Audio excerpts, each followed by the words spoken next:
এই এলাকার যে ভাইয়াটা বিয়ে করছে 10 বছর সন্তান হয় না, এই ভাইটাকে আর ওই ভাইয়ের বিবিকে বলবেন, তোমরা সূরা আলী ইমরানের 38 নম্বর আয়াতের রব্বি হাবলি মিল্লাদুনকা থেকে ইন্নাকা সামিউদ দুআ পর্যন্ত এই দোয়াটা পড়বা আর আল্লাহর কাছে দোয়া করবা।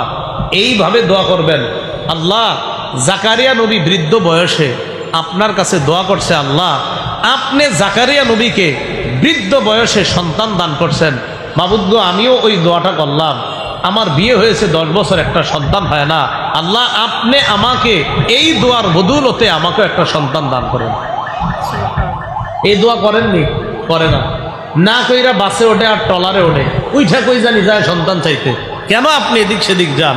আল্লাহ তো শিখাই দিছে সন্তান কোথায় যাবেন। আল্লাহ কথাগুলা বুঝার তৌফিক দান করেন। আমিন।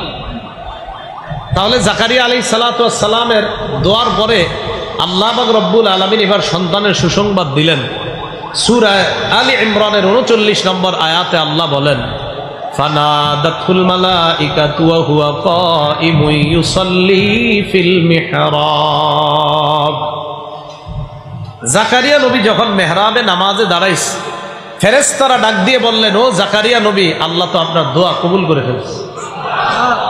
আল্লাহ আপনাকে সুসংবাদ দিচ্ছে, ইয়াহইয়া নামে আপনার একটা পুত্র সন্তান হবে।